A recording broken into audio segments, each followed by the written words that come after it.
Estamos de volta com o programa Ação Nacional. Olha, nós estamos falando hoje sobre o debate às crises nas Santas Casas. Eu também estou aqui recebendo o Dr. Murilo Antônio Moraes de Almeida, provedor da Santa Casa de Campinas, e o senhor José Antônio de Pádua Marquilli, diretor do hospital. Bom, o senhor estava me passando uns dados alarmantes que me chamou a atenção no bloco anterior, para os nossos telespectadores que não nos acompanharam, gente, só para você ter uma ideia. O doutor Murilo acabou de falar aqui que a cada 13 dias, uma Santa Casa é fechada no país. Isso? Isso. Até o momento, se fecharam 60 mil leitos... Em 10 anos... Em 10 anos, 60 mil leitos de hospital, que são das Santa Casas. O que vale a todo o estado de São Paulo, praticamente em leitos hospitalares, né?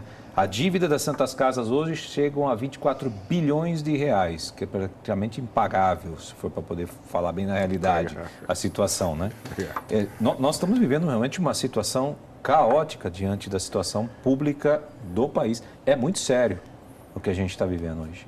É muito sério e tem que ter uma remada diferente na situação, né? Porque as Santas Casas, como o senhor mesmo estava falando no bloco anterior, ela não consegue acompanhar a tecnologia que está vindo hoje, porque você deve, desse jeito, como é que ela vai investir para poder ter uma tecnologia de ponta para atendimento público, não é isso? Diante desse fato, desse quadro, qual o futuro das Santas Casas?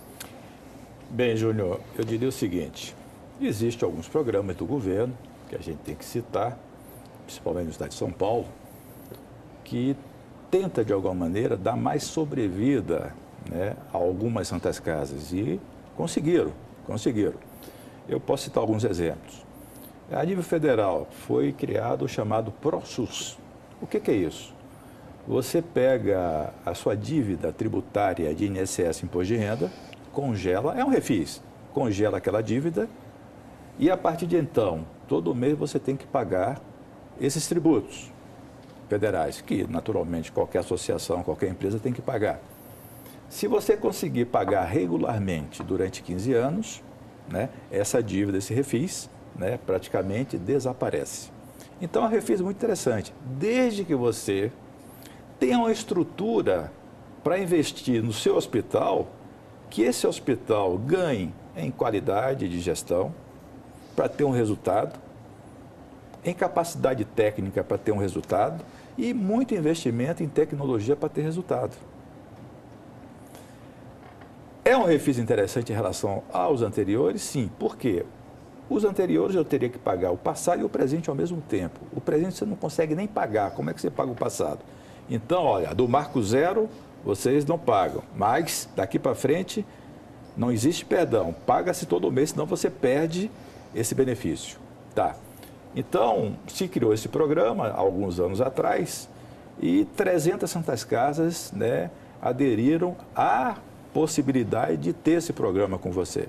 E a Santa Casa de Campinas foi uma das Santas Casas que está tentando aderir a esse programa. Tentando por quê?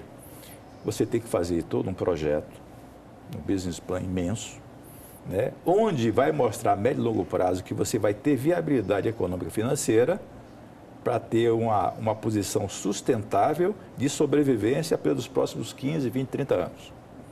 Consequente a isso, você é perdoado da dívida passada.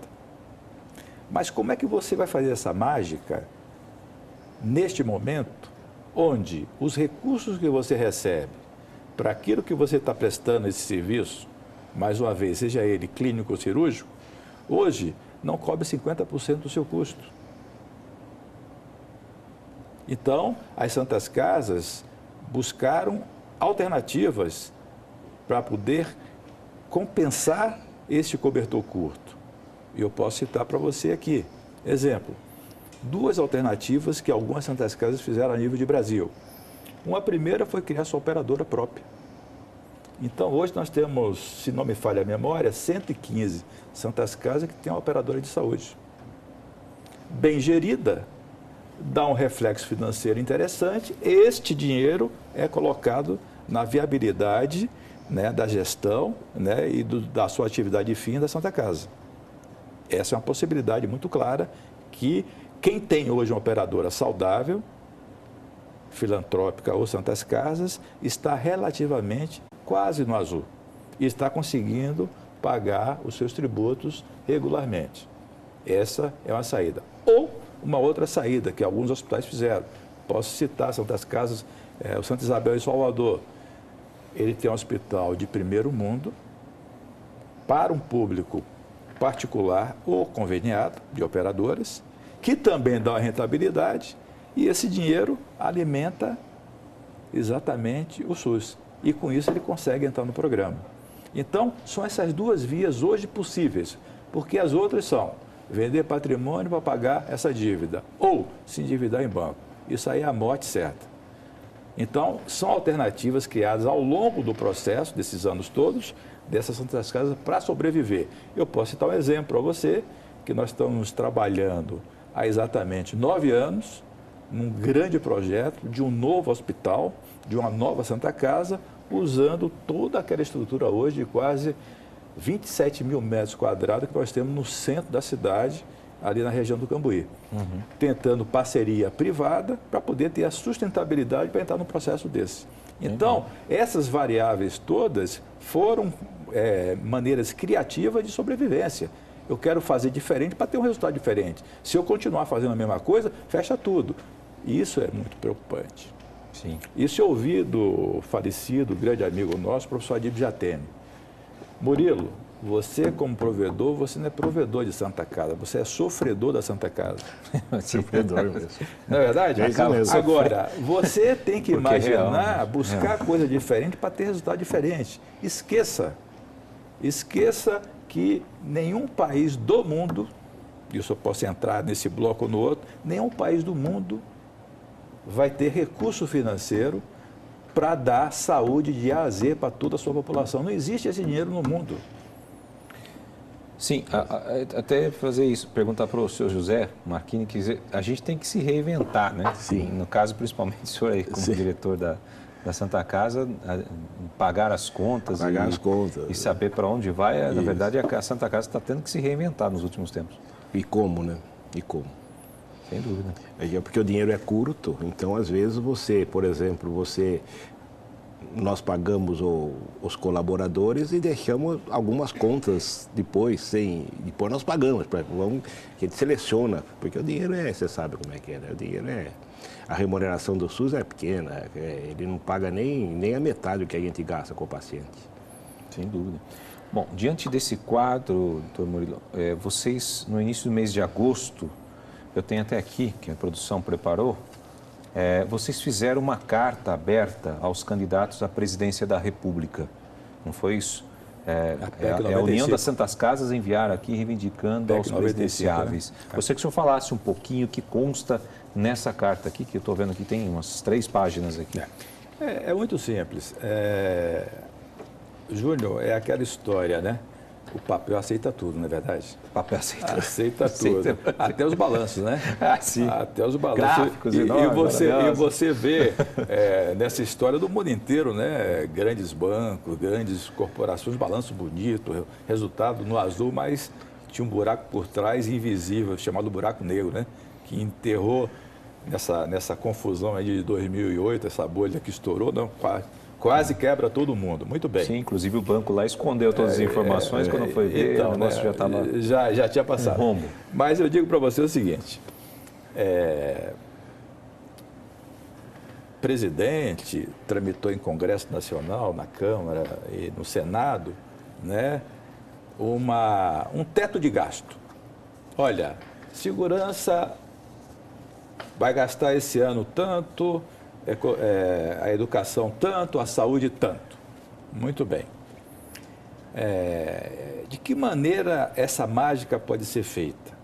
É simplesmente o seguinte, naturalmente, com estudo calculatoriais, pessoas competentes, economistas, etc., fizeram o cálculo da seguinte maneira. Olha, o que você gastou esse ano na saúde, ou na educação, na segurança, o ano que vem você vai ter este valor acrescido da inflação, o IPCA. Mas, para a saúde e para a educação, vamos dar um refresco. Em 2017 você vai ter 15% e educação 18%. Mas, a partir desse ano, é exatamente o que você gastou no ano anterior, mais a inflação. Vamos falar da saúde. A inflação da saúde é diferente da inflação do IPCA. Normalmente gira, ô Júnior, gira 3 a 5 vezes o valor da inflação, né, que é registrado no IPCA. Porque tem um lance, a gente tem que lembrar aqui que o senhor vai comprar um equipamento, né, como vocês estão lá à frente da Santa Casa, é em dólar.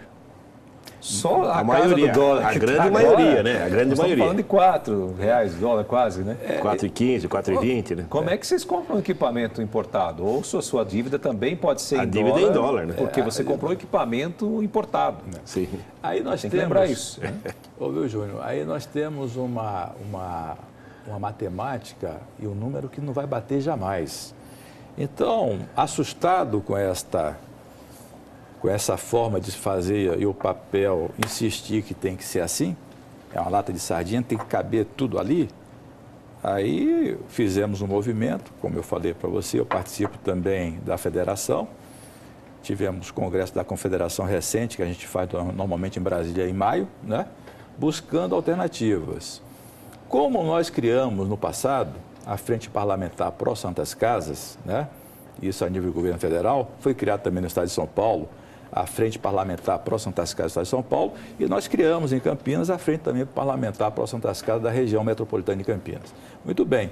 Então, não adianta, você tem que levar o poder político junto com o econômico, com o financeiro, com a segurança e tudo. Tem que andar todo mundo paralelo para frente. Ninguém pode remar para trás. O Brasil tem que ir para frente. Muito bem.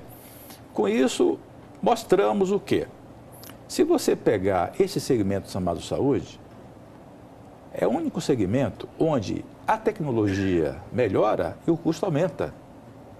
Vamos relembrar a segunda Revolução Industrial, a época da criação, né, da produção em série da Ford, diminuiu o custo. E agora a automatização dos robôs diminui o custo. Não, aqui aparece uma máquina, essa máquina custa muito caro e o exame mais caro ainda.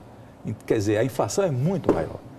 Aumenta a tecnologia, melhora o resultado do paciente, a cura mais rápida, se gasta talvez menos, mas o custo é muito alto no investimento. O atendimento também aumenta porque você naturalmente tem uma máquina mais moderna. E aí você vai ver depois, talvez você entre nessa discussão de operador de saúde está cobrando tanto e aumenta. Exatamente, são uma série de combinações que fazem acontecer isso. Então, em se passando essa PEC 95, da maneira que está, o caos vira absoluto.